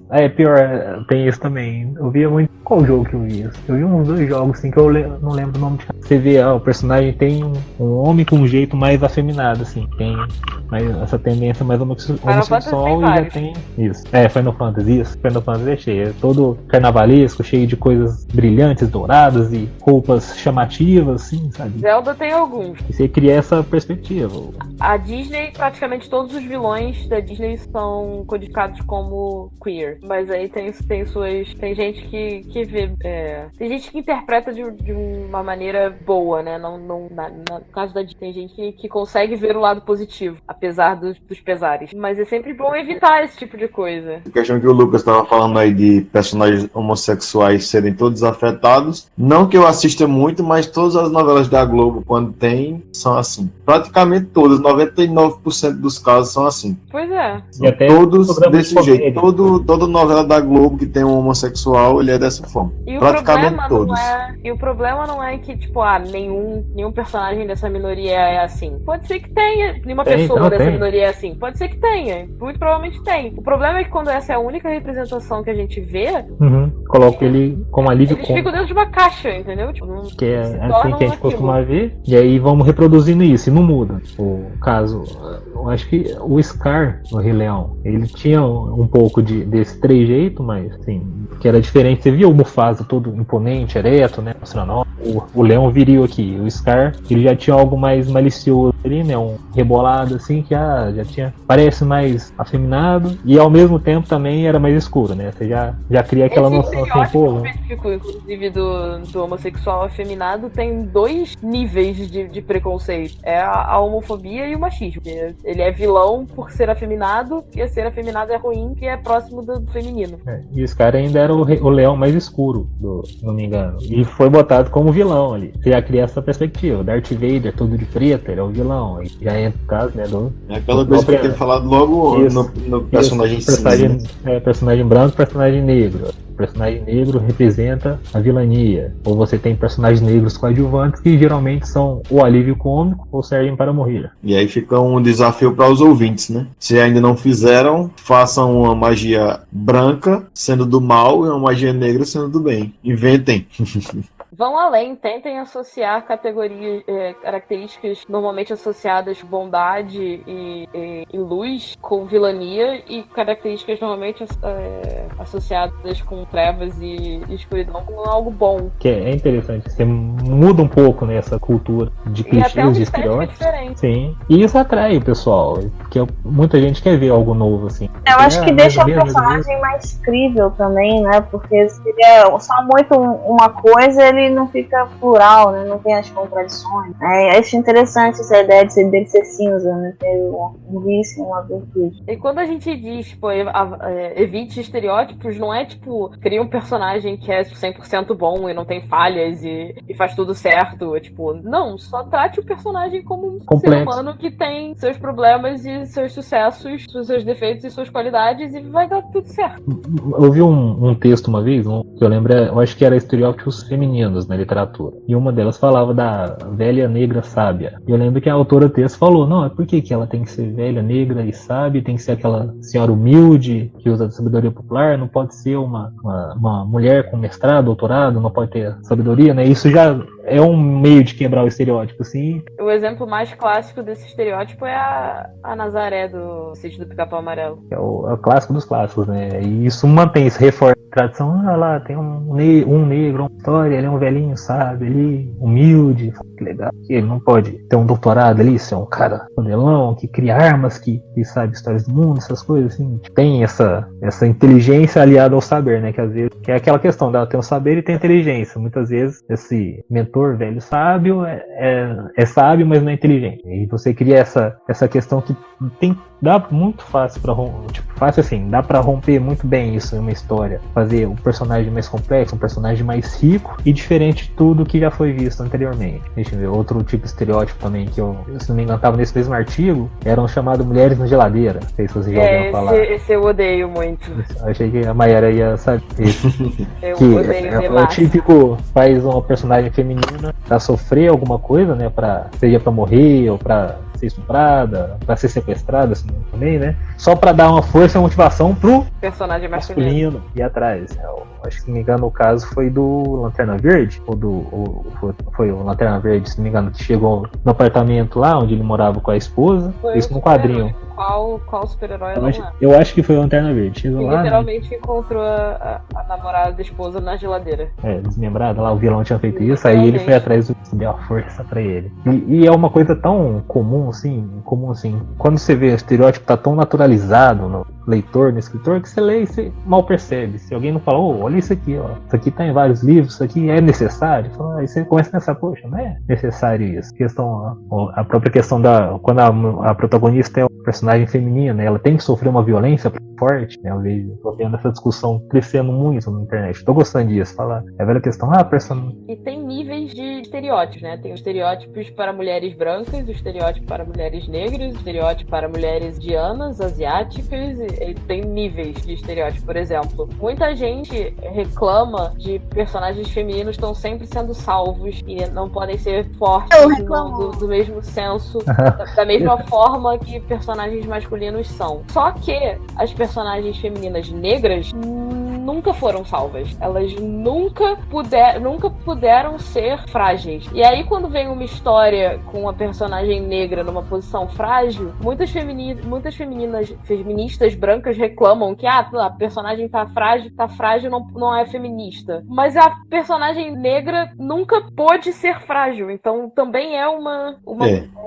mudança de paradigma diferente, porque são outros problemas, outras questões. Então até nos estereótipos tem níveis. Essa história me lembrou a crítica ao filme da Elsa Soares, que as feministas estavam reclamando que a Elsa ficou muito na mão de um cara, uma coisa assim, em que sofreu muito abuso, não sei o que, e as feministas brancas fizeram uma crítica a ela, e deu uma polêmica assim, nesse sentido que a Mayara estava falando. Pois é, tem que saber de onde você tá falando. Porque você não tem aquela história da princesa negra que precisa ser salva, né? Exatamente. É tão... E é aquele negócio, né? Tá tão ali, né? Cravado na cultura que você nem percebe. Se alguém falou, olha isso aqui, tá vendo esses 10 livros aqui, ó, a mocinha foi salva pelo protagonista, ou a mulher foi morta ou estuprada, pra dar força pro protagonista. Eu falo, pô, é mesmo. A gente começa a pensar, mas precisa disso. Aí pior, tipo, eu sei que vai ter muitos ouvintes, nossa, cagação de regra do caralho. Vai ter, com certeza. O chapa, minha chapa. Vai ter muita gente. E eu só quero deixar bem claro que preparar a gente, porque eu e a Leisca vamos sofrer mais, motivo de machismo. A gente quebra eles. Nos ajudem, please. Olha lá, as novelas em perigo, a Deva Homo. Pode deixar com a gente, viu? Vamos lá, bó, mete o cacete nele. A gente segura, as duas batem. Vai lá. Eu gosto desse plano. Pode ser? Pode ser. A gente segura, vocês batem. Então temos. É bom que a gente citou os principais estereótipos, basicamente, né? Que é mulheres, negros. É que a gente conseguiu lembrar agora, né? Essa hora da noite, mas tem muito mais. Isso é dos. A gente falou assim, dos que sofrem. Tem os do outro lado ali, né? Por exemplo, os personagens brancos, héteros, sarados, em histórias de aventura, de Homens. terror, homens, claro. Né? E tem a mulher também que é branca, loira, olhos azuis, sarada, a femme fatale, né? Que ela não necessariamente é aquela mulher que sofre, mas é aquela que é só pra usar de sua sedução pra conquistar o protagonista ou conseguir o êxito na sua missão, assim. Só que, tipo, não é aquela personagem que é principal da história. Ela é relegada em segundo plano, mas ela tá ali, a maioria dos histórias de James Bond, né, por exemplo, né, que tá ali como um suporte ali pro Bond e serve pro final só pra ele ter um alívio sexual ali também, né? E que muitas vezes morre no final do filme. Na verdade ela é a mulher troféu, no caso. Boa. É o troféu dele. E aí e do outro lado temos personagens sarados ou... E nessa questão aí, daqui a pouco a gente vai entrar na próxima pauta, essa questão da mulher linda que entra em cena pra morrer no fim, pra que no próximo filme ela não tenha que estar lá de novo. Aí vai ter outra. O troféu que é de ouro de tolo. Vamos passar pro próximo tópico, então aproveitar. Aproveita essa deixa aí. Personagens pra morrer. São os famosos personagens construídos para morrer. Já tem façam memes, isso. Claro. É memes que eu vi no Instagram, no Facebook, né? De escritores. Acho que principalmente os mais novos, assim, né? Que estão começando, assim, que não tem publicações, não publicaram ainda, né? Tá só em Wattpad ou só na internet, na Amazon com e-books. Colocam aqueles, essa é minha cara, eu pensando no personagem que vou fazer todo mundo amar pra matar depois. Que bom! A surpresa do meu livro, a maior virada que vai ter vai ser a morte desse personagem amado. Você mata o personagem e a história junto. Até dá pra você construir personagens já sabendo que aquele personagem vai morrer. Mas você precisa tomar o cuidado pra que ele não esteja lá só pra morrer. Isso, só pra atrair o leitor, nossa. O problema não é planejar a morte de um personagem com antecedência. O problema é quando aquele personagem claramente só tem a função de morrer na história. Ele precisa ser útil para mais. Ele precisa estar ali pra mais de uma coisa. Não pode ser só pra morrer. Senão fica tipo. Uma vez eu peguei um autor nacional muito empolgado e ele tava construindo ainda os personagens e ele resolveu construir uma sociopata. Aí botou que a família tinha medo dela, não sei o que, até os irmãos faziam tudo pra ela porque ela foi diagnosticada como um sociopata na infância e eles tinham medo dela, né, de fazer alguma coisa contra ele. Então ela conseguia tudo que queria na família. E aí ele foi construindo de um modo que, tipo, essa mulher vai ter uma importância na narrativa, numa coisa que tá escrevendo, não sei o quê. E dali a 4 capítulos ela morre, sabe? Não teve função nenhuma, ele só sentiu muito prazer em matar a mulher. Aí gente, o que é isso? Não programou essa morte aí? É como se estivesse virando moda isso, né? E eu já tava assim querendo ver o que ela vai fazer, né? Ai meu Deus, o que ela vai fazer? Não sei o quê. E nada, foi só desperdício de papel e tinta. Eu acho isso um artifício meio pobre pra alguém que escreve, que tá tentando chocar o leitor, né? Quem tá lendo o livro. Ele escreve, vou chocá-lo. Como? Não escrevam cenas só pra chocar. Façam. Tem tantas reviravoltas boas. Uma série que tem muito isso de criar personagens para matar é Supernatural. Porque Supernatural, eles precisam de um caso. Então alguém tem que morrer. E aí é aquela coisa, todo começo de episódio você já sabe. Quando aparece uma pessoa, vai morrer. Porque os caras precisam do caso, né, pra investigar depois. E aí, nesse caso, fica meio assim, né, uma coisa que é meio necessária, mas não precisava ser todo início de episódio a pessoa começou morrendo pra eles irem atrás, né. Dava pra fazer de outras formas, mas só é feito assim, dessa forma. E aí fica até clichê, né, dentro da história isso aí. Exato. Quando começa, passa alguém saindo de uma boate, passa alguém em casa indo dormir, você já sabe que aquela pessoa vai 2 minutos e ela tá morta. Au. Assim, eu não tô dizendo que é uma boa prática, mas, por exemplo, em histórias de mistério e assassinato, normalmente você não precisa de. Tipo, precisa de uma vítima. Então você não precisa investir tanto no personagem, porque é pra ser vítima. Então a ideia não é que aquele personagem seja interessante para a narrativa, ele só é literalmente um artifício pra você botar plot pra correr, entendeu? Ou então você tem que construir o background dele, né? Pra saber Sim. por que ele foi assassinado. Exatamente. Só que aí não é aquela coisa que vai chocar o. Tipo, que vai ser usado como um instrumento de choque em quem tá lendo o livro, né? Porque pega o livro da Agatha Christie, né? Os corpos já estão mortos, já aparecem no primeiro capítulo, você mal conhece, e depois vai desenvolvendo a história. Aí, tipo, aí a morte do personagem é a base inicial ali pra narrativa, né? Agora quando você pega um personagem que nem a Aliska falou, tá legal, tudo assim, nossa, aí vai ser fodelão, vai ser principal, vai ser o vilão, morreu. Outro problema de personagens feitos pra morrer é que muitas vezes, quando o escritor não tem muita noção do que tá fazendo ainda, é que essas mortes elas não são tidas depois na narrativa. E aí, de novo, eu vou citar a Lenda de Aang, porque a série é maravilhosa, assistam, todos vocês assistam, que tem uma personagem que ela é criada, ela é escrita para morrer, e em determinado momento da história ela efetivamente morre, mas ela tem, primeiro, ela tem agência na cena que ela morre, em momento nenhum ela é uma personagem passiva. Segundo, a morte dela é sentida até o último episódio da série. Em nenhum momento eles esquecem da morte dessa personagem, em momento nenhum isso é tratado como algo que passou e foi, não importa mais. Ela tá sempre sendo citada com respeito, com os personagens que interagiram com ela lembram dela com respeito. Então tá sempre ali, não foi algo que só tipo aconteceu e passou. Você sente os efeitos da existência daquela personagem, do que ela, por que ela morreu, de por que ela tava ali. Tinha um motivo, tinha toda uma construção em volta, uma explicação, tinha tudo, e a personagem continua tendo efeito na narrativa até o último episódio da série. É assim que você cria um personagem para morrer. O que eu acho que resumindo, né, o que a gente tá falando mais aqui, é não criar o personagem para morrer apenas para impactar o seu livro, para o leitor ter uma surpresa, que não imaginaria que aquele personagem fosse morrer e ele morreu. É fazer uma coisa com sentido, que realmente vai agregar a sua história, aquela morte, não apenas porque ele enfrentou um inimigo muito forte e esse inimigo tinha que matar as pessoas, então ele entrou no bolo, né? Esse é o caso de personagem, sim, que tem mais importância na história, né? Tem coadjuvante que morre do nada, não chocar ninguém, não faz sentido, não faz diferença pra história, né? A gente tá falando desse personagem pra morrer quando eles são personagens com força dentro da história. Tava tendo força até a eles por um tempo. Só pra jogar fora depois. Aí, tipo, aí não teve. Fica sem sentido a coisa, assim. Se não tiver uma consequência muito forte pra história, assim, né? Uma consequência importante pra história. Aí se for só pra deixar o leitor chorando e falar, aí eu acho o artifício muito superficial, assim, pra emocionar o leitor, assim, pra atrair a leitura. O que vocês acharam da morte da irmã da Katniss no último spoiler. filme? Tô brincando. É um spoiler, né? Não, eu tô falando.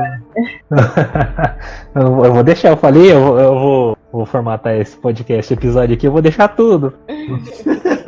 Eu vou cortar só minhas besteiras.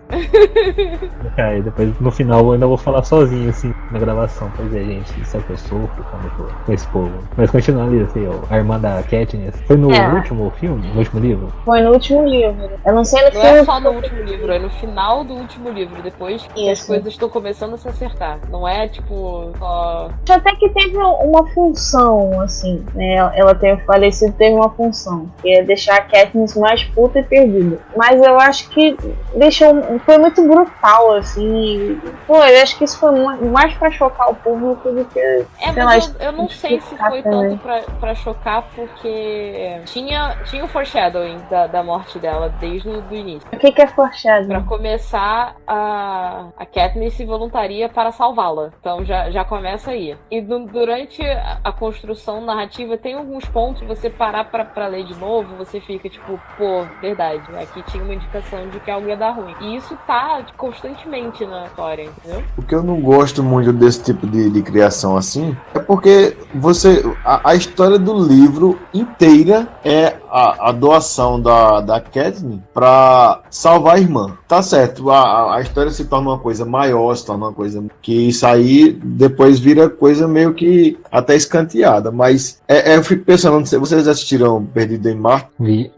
Perdido em Marte tem uma mais ou menos isso de salvamento. E aí eu fico pensando, uma história que você tá querendo salvar uma pessoa, mas no final das contas todo o esforço que você fez foi em vão, porque a pessoa morreu de toda forma. Então eu não vejo muito sentido assim. Já que salvou a menina, deixa ela viva, mata a pessoa, mata aquele Peter que é um chato.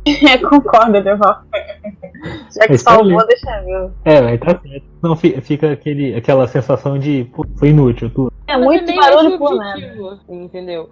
Principalmente no último livro, a morte dela é muito bem antecipada. Porque, e aí agora eu vou entrar em spoiler pra explicar, porque eu tenho que contar um pouco da história. Tem 2 acontecimentos no decorrer da história que indicam que algo de ruim vai acontecer. Pra começar, 2 personagens que estão do lado da Katniss estão trabalhando para criar armas contra a capital. E uma dessas armas é uma bomba de choque.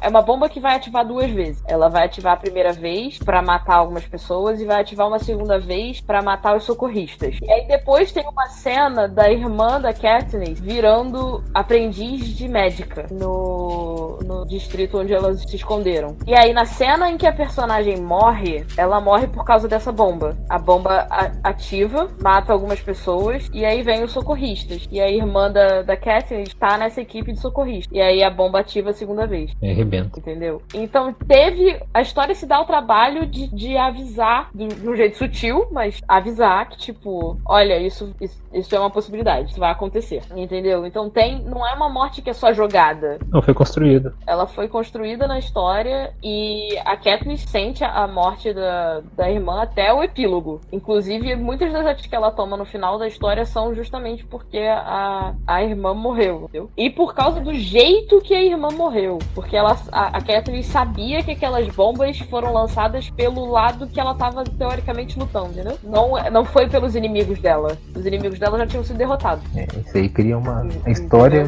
Bom, que a construção dos personagens já mostra a complexidade da história em tudo isso, assim. A própria Então, narrativa prende. Foi pra chocar? Foi. Mas a narrativa não deixa Mas teve isso sentido, barato, entendeu? Não foi do nada, né? Ela não tropeçou e quebrou pessoas numa pedra. Exatamente. Não foi um ataque do nada. Aí já é a construção que já auxilia mais a deixar mais crível, né?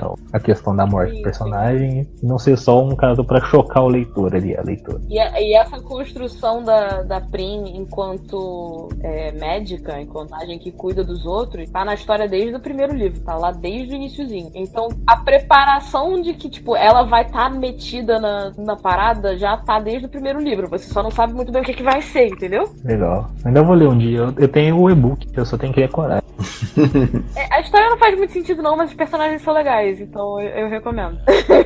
Às vezes faz mais força do que uma história legal com personagens medíocres ou rasos. Eu só aviso que o terceiro livro é bem gráfico. Eu fiquei enjoada lendo, então tenha estômago. Essa é a minha impressão também, quando eu terminei de ler o livro, né? Foi um soco no estômago, a esperança. A esperança que foi uma desesperança. Vixe, mas eu sinto que era esse meio que o objetivo. Né? Com certeza. A distopia, né? Exatamente. A gente sabe que vai dar ruim, a gente só não sabe como vai dar ruim. Aí te prende, né, até o final pra saber que vai dar ruim. E que vai acontecer com os personagens da história. E como é uma história em que todo mundo morre, você lê querendo saber quem vai sobreviver também. É isso, né? Tipo Game of Thrones. É verdade. Né?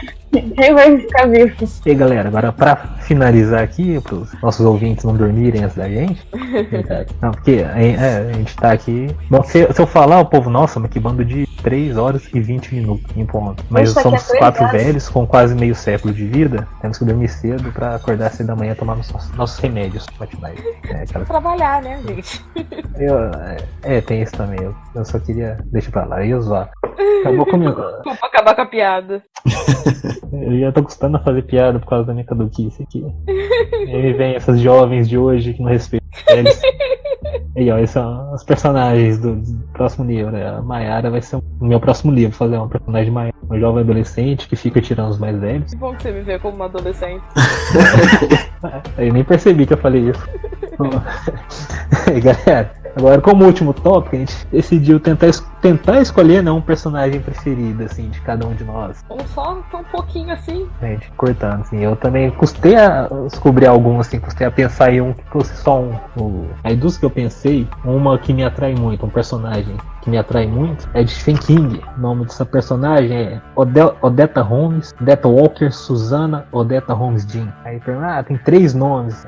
A história dela é fodida. Não sei se alguém já leu A Torre Negra ou já ouviu. Não. Já ouvi falar da Torre Negra. Eu já ouvi falar, mas não li ainda não. Nem assisti. Ela começou como Odetta Holmes, que é a personagem. Quando era criança, ela levou uma tijolada de um bandidinho lá. Bandidinho, assim, eu vou falar pra não dar spoiler. E aí, com essa tijolada, ela criou uma segunda personalidade, que seria a Odetta Walker, que seria a personalidade má dela, sabe? Aquela malucona. Enquanto a Odetta Holmes, ela cresce, o pai dela fica rico, ela é uma jovem negra. Que Odetta, é isso? Né, que vivia ali na década de 40, se não me engano, ela nasceu ali na década de 30, 40 lá nos Estados Unidos, que era até uma época bem fodida mesmo pra quem era negro ali, era segregação pura, era ataque, era violência e tudo mais, né, e ela passou por tudo isso, e o pai dela conseguiu prosperar na vida criando um produto de higiene dental. Aí ela cresce rica, né, enriquece bastante, poucas negras da sociedade sim que é rica, e ao mesmo tempo que ela tem essa personalidade principal dela, que é o Odetta Holmes, né, que é aquela pessoa mais boa mesmo, sabe, que luta pelos direitos, na época lá que tinha muitas manifestações, movimentos sociais, favor dos negros, né, ela lutava por eles. Tem a Odetta Walker, e uma não conhecia a outra, né, aquela caso de esquizofrenia clássica. A Odetta Walker já é outros 500, ela é a malucona que ia e transava geral, fazia orgia, e bebia, e fumava, e batia todo mundo, cometia crimes. E aí na história, temos em um outro mundo, né, que é o pistoleiro, o Roland Deschain, que vai trazer essa mulher, né, pro mundo dele, pra tentar encontrar a Torre Negra, tudo tem história por trás. Antes disso, o mesmo cara que, quando criança, tacou o tijolo na cabeça dessa Odetta Holmes, criou a Odetta Walker, empurrou ela do metrô quando ela tava adulta, né, metrô, e fez ela perder as pernas. Esse cara aí é ruim. Aí você vê, aí quando ela tá adulta, né, ela vira uma mulher sem as 2 pernas, com dupla personalidade, vai pro outro mundo, virar uma pistoleira. Meu amigo. E ela é uma personagem, e ela é complexa pra caramba. Ela pega toda a personalidade dela, né? A questão da experiência, da vida. Cara, você lê aí e fala, porra, como é que ele fez isso? Ela sai de uma época assim que ela foi presa várias vezes, né? Quando ela tava em movimentos sociais ali, né? Lutando contra a polícia lá nos Estados Unidos e tudo mais. E aí ela vai pra esse outro mundo e tem um conflito lá dentro, assim, né? Em que ela, como Odetta Walker, né? Como a doidona vilã lá, briga com o pistoleiro, tudo assim, e ela acaba descobrindo que ela tem dupla personalidade. E acaba virando uma personalidade só, que é a Susana, que pega um pouco de cada personalidade, sabe? Olha, tem uma personagem. Cara, e ela é incrível. Tem uma personagem cinza essa.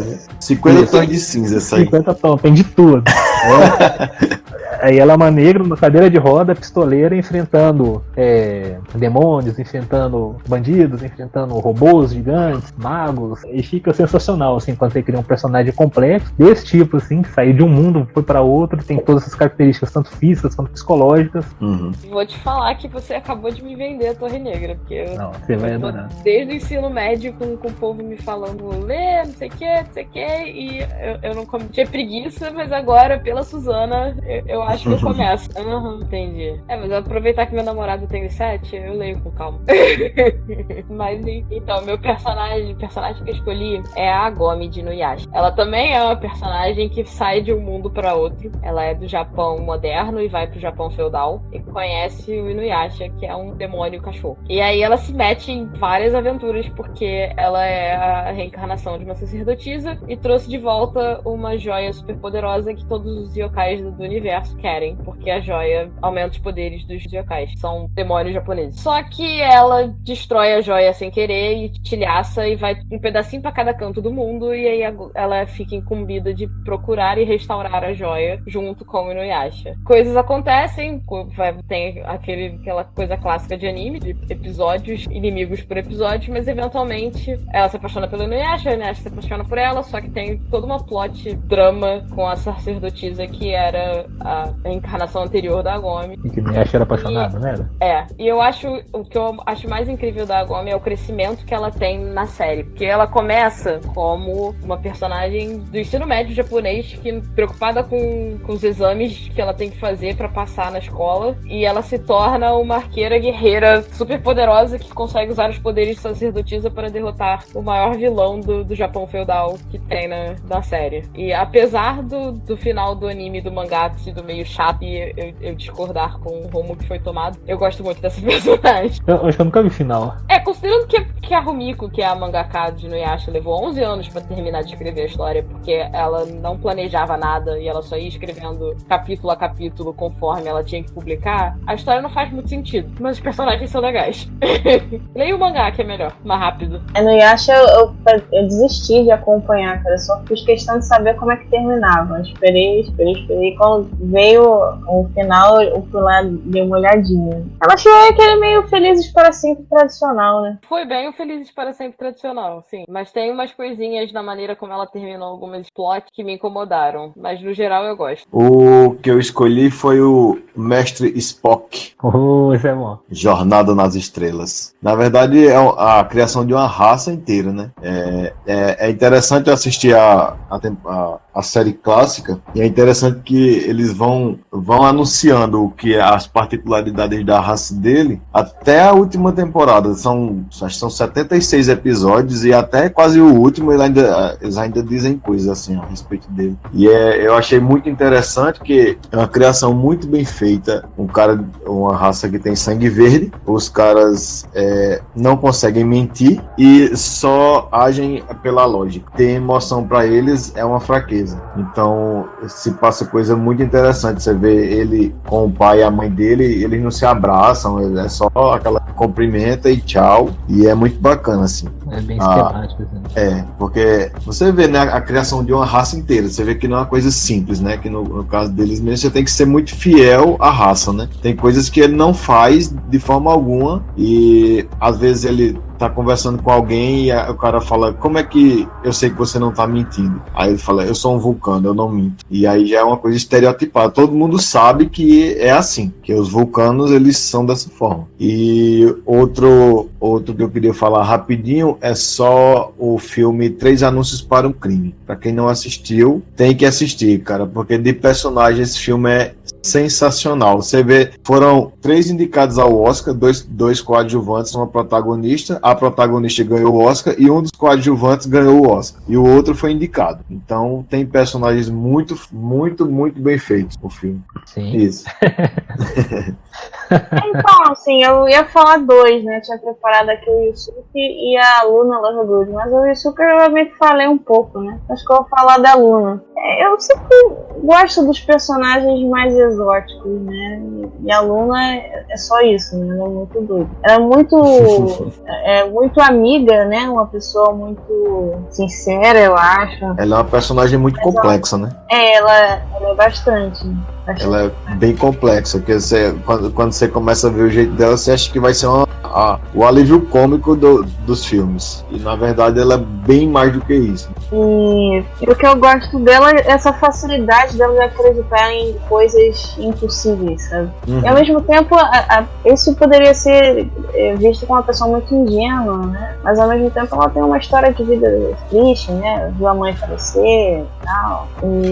E ela é muito inteligente também, né? À toa que ela tá na Corvinal. Ela tem esse lado meio doido, mas ela é esperta. Loucura é só de inteligência. Ela... Qual foi o outro personagem que você falou, Alice? Ela percorre caminhos diferentes, mas ela chega a conclusões certas, né? Caminhos exóticos, mas chega a conclusões certas. Como ver que o Harry tava certo em algumas situações, né? Ela apoiou ele. Não foi na onda da escola, né? Que tá toda crucificando o garoto. O Yusuke, vocês querem que eu fale dele? Pode falar. O Yusuke é do Yu Yu Hakusho, um anime porra porradeiro. Muito bom também. Muito bom, muito legal. É o meu anime favorito, assim. É que agora eu não vejo mais, né? Mas quando eu via, era o que eu mais gostava. E ele, assim... Tenta ver Oi. My Hero Academia, que é bom. E é novo, recente. Bom, mas aí o Yusuke tem isso. Ele é parado, ele é bobalhão, não quer nada com a escola. Mas você vê que ele tem alguma inteligência, assim, na hora que ele tá lutando com os personagens, né? Ele tem umas sacadas assim, do nada, né? Tipo, ele tá lutando com um cara que dá choque, né? Esqueci o nome do personagem. Aí ele vai e coloca o tênis na mão e todo mundo acha, ele tá ali querendo se isolar, né? Não querendo tomar um choque muito sinistro. Mas na verdade não, ele tá escondendo o que ele tá fazendo do inimigo. E outras coisas, outras sacadas que ele tem, assim. Mas ele é bem interessante. Ele só parece. Ele é bobão, mas inteligente. É que o Yusuke ele é inteligente, mas preguiçoso. Também. É preguiçoso.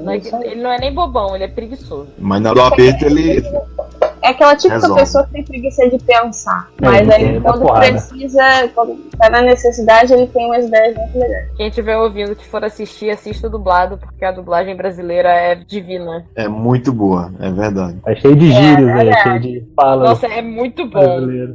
O padura é doce, mas não é mole não, pô. Eu aprendi esse ditado com ele. Eu falo muito, Você é grande, mas não é dois, eu sou pequeno, mas não sou meio. eu tô mais quebrada que a voz de mexe. E eu falo muito isso. Quando eu chego em casa muito cansada, é isso que eu falo. E para o mundo que eu quero descer. Isso Agora, é claro. Pra mim a rapadura é doce, mas não é mole não, porque isso aí eu nasci minha mãe e companhia falando isso. é verdade. Não, isso torna um personagem muito bom. É isso que faz ele inesquecível. Com certeza. Esses pequenos detalhes. E a dublagem faz toda a diferença, porque eu não sei nem como é que é no japonês. Porque Também nunca vi. não existe Também não. Yu Yu Hakusho com dublagem. E eu que é brasileiro. É brasileiro. Falar vai ter que brigar com a gente. Eu até vi alguns episódios em japonês, sim, né? Com legenda, lógico. Mas as vozes são estranhas, né? Até porque no Japão muita mulher dubla os caras, né? Então você fica vendo os personagens com voz de mulher. Não fica uma dublagem muito boa, sabe? A mulher não consegue botar um tom masculino. Aí eu não sei se é proposital pra entender que o personagem é gay, não sei. Talvez esteja viajando. Normalmente eles colocam mulheres pra dublar personagens quando eles querem que o personagem pareça andrógeno. Andrógeno, né? Eles têm essa questão do andrógeno, verdade. O anime tem A muito beleza isso. deles é um padrão, né? Mas Goku mesmo é dublado por uma mulher lá, né? É, por uma velha. É. Não, o Cebolinha é dublado por uma mulher. Que aí já é a voz mais infantil, é mais aguda, É né? mais aguda, né? Uhum. De repente fica mais O fácil. Goku eu não imaginava não. Galera, aqui é Lucas Nange, diretamente de Uberaba. Boa noite, bom dia, boa tarde, boa madrugada. Um espaço sideral para todos aí que estão ouvindo. Obrigado por acompanhar-nos. Valeu, pessoal. Até Adeval mais. falando aqui. Valeu aí pra vocês. Até a próxima. Até a próxima, gente. Boa noite, galera.